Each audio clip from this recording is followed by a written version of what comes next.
byiza bakunzi bacu, turabasuhuje ndetse tubahe n'ikaze. Iyi akaba ari KN Radio, ishakiro ry'amakuru yizewe mu Rwanda ndetse no hanze yarwo. Ni amakuru tubagezaho twabanje gukorera ubugororangingo kugira ngo tuyabagezeho ameze neza, acukumbuye hamwe n'itsinda rigari ry'abanyamakuru bacu.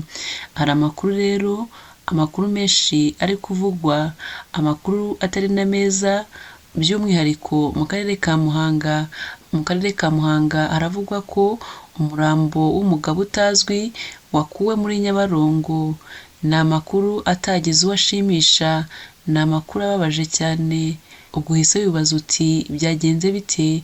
Ni iki cyashyize uwo murambo muri Nyabarongo? Rindira gato cyane, mu kanya turakuramburira inkuru yose, uramenya imva n'imvano yabyo. Icyo tugusaba nyaboneka ni ugukora subscribe, ubwo ndavuga mwebwe mutarayikora, ni ukureba hano munsi y'inkuru mugakora subscribe cyangwa se sabone, maze mugakanda no kukazogera. Ubwo mukamwemeje iteka ko muzahorana natwe kugira ngo muzajye mubona amakuru yose agisohoka. Niba warayikoze kandi turagushimiye cyane. Ikindi kora like ndetse na share kugira ngo ujye usangiza abandi, ndetse kandi unaduhe komenti cyangwa se igitekerezo cyawe. Mbere gato yuko turambura iyi nkuru, reka tubanze twitse gato cyane, turagaruka turambura iyi nkuru yose, nkwibutsa ko iyi ari KN Radio.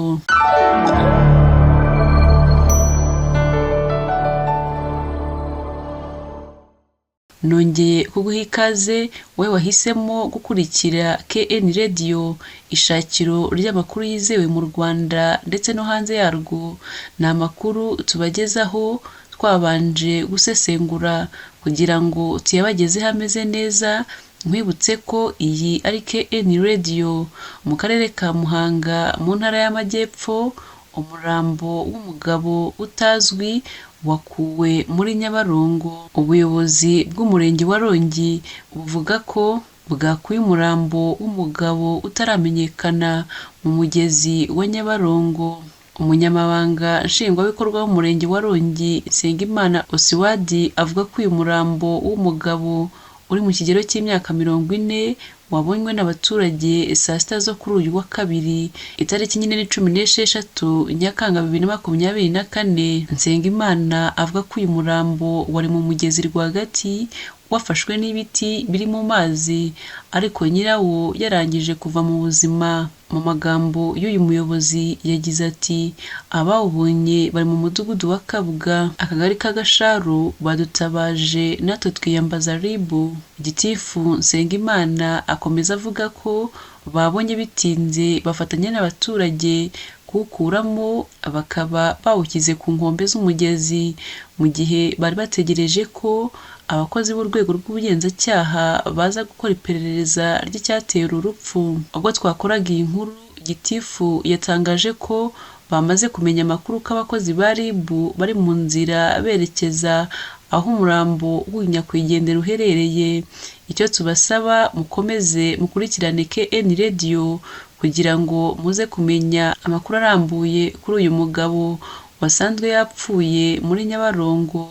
Turaza gukomeza kubibabwira mu makuru yacu ari bukurikire. Reka tuve mu karere ka Muhanga twerekeze mu burengerazuba, mu karere ka Rusizi, aho ababyeyi batabariza abana b'abangavu babo basambanyirizwa mu makamyo. Ababyeyi bo mu karere ka Rusizi bavuga ko batewe impungenge n'ubusambanyi abashoferi b'amakamyo ngo bakorera abangavu, bagasaba ubuyobozi guhagurukira iki kibazo. Bamwe mu baturage baganiriye n'itangazamakuru ni abatuye n'abacururiza mu Bugarama, ahazwi nko muri site, aho ayo makamyo aparika ategereje ko abashinzwe abinjira n'abasohoka ku mupaka wa Kamanyola bayaha uburenganzira bwo gukomeza urugendo.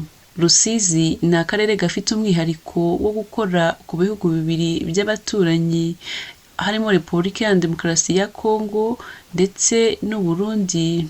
Ibi bituma hahora urujya n'uruza rw'amakamyo atwara ibicuruzwa abivana cyangwa abijyana muri Afurika y'Iburasirazuba. Mu minsi aba bashoferi bamara ngo bategereje guhabwa uburenganzira bwo kwambuka umupaka, aho aya makamyo aba aparitse hahora urujya n'uruza ngo rw'abakobwa barimo n'abangavu binjira muri aya makamyo ngo bakaryamaniramo nk'uko abaturage bo muri aka gace babivuga. Mu kiganiro n'itangazamakuru, umwe mu babyeyi batuye muri site batakunze ko dutangaza amazina yabo ku mpamvu z'umutekano wabo, yavuze ko buri munsi abona abakobwa biganjemo abangavu binjizwa mu makamyo, bamwe bakararamo bagataha mu gitondo. Mu magambo y'uyu mubyeyi yagize ati "Abo bangavu baza buri kanya ariko biyongera saa 12 z'umugoroba. Hari n'igihe mba mbona mu gitondo basohotse mu makamyo barayemo." Aba bashoferi bahawe izina rya Baba,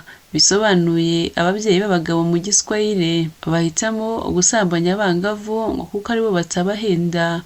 Umukobwa ukuze yishyurwa ibihumbi 5 kuzamura by'amafaranga y'u Rwanda, ariko abo bangavu barimo n'ababa baravuye mu karere ka Nyamasheke ngo n'igihumbi barayafata. Mu magambo y'abaturage baturiye aho, bagize ati "Ubu busambanyi buteje ikibazo kuko usanga mu bakobwa basambanyirizwa muri aya makamyo harimo n'abana batarageza ku myaka y'ubukure. Njye ntuye inaha, abo bangavu bamwe turaziranye banyuraho bakansuhuza, harimo abonzi bafite imyaka 13 ndetse na 14 na 15. Abatuye mu Bugarama n'abahakorera batekereza ko impamvu aba bashoferi basambanyiriza abangavu mu mamodoka ari uko bazi ko icyaha cyo gusambanya umwana mu Rwanda cyahagurukiwe, bityo bagatinya kubajyana mu macumbi.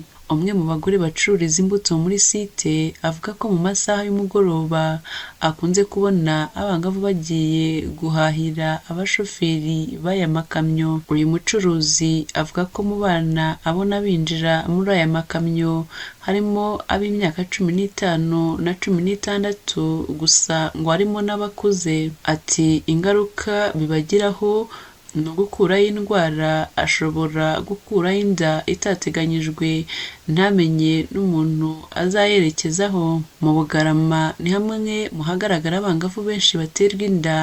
Ababyeyi bakeka ko bifitanye isano n'ubwo busambanyi bubera mu makamyo. Umuyobozi w'aka karere ka Rusizi, Dr Anicet Kibiriga, yavuze ko mu rwego rwo gukemura iki kibazo bateganya kubaka parikingi y'amakamyo mu Bugarama, indi ikubakwa kuri Majerwa mu murenge wa Mururu ku buryo amakamyo aparika ahantu hazwi. Ati "Ikijyanye n'abakobwa bahasambanyirizwa, ibyo yaba ari amakuru muduhaye tugomba kugenzura. Mu Rwanda gusambanya umwana utarageza mu myaka 18 ni icyaha gihanwa n'amategeko. Ugihamijwe ahanishwa igifungo cy'imyaka 25 n'igifungo cya burundu igihe yanduje uwo mwana indwara idakira. Ibarura rusange ryo mu mwaka wa 2022 rigaragaza ko akarere ka Rusizi kari ku isonga mu turere 30 mu kubyara abana benshi. Mu kubyara, aka karere gafite uburumbuke bwa 4.5%, gakurikirwa n'aka Gisagara gafite 4.4%. Nyaruguru na Nyagatare zikaba zifite 4.2%, mu gihe Nyanza iza ku mwanya wa 5 ifite 4%. Ndabashimiye cyane mwe tubanye muri aya makuru. Icyo tubasaba nyaboneka ni inkunga yanyu ya subscribe, like, share ndetse na comment kugira ngo tujye tubana mu makuru yacu yose. Mukomeze mugire ibihe byiza.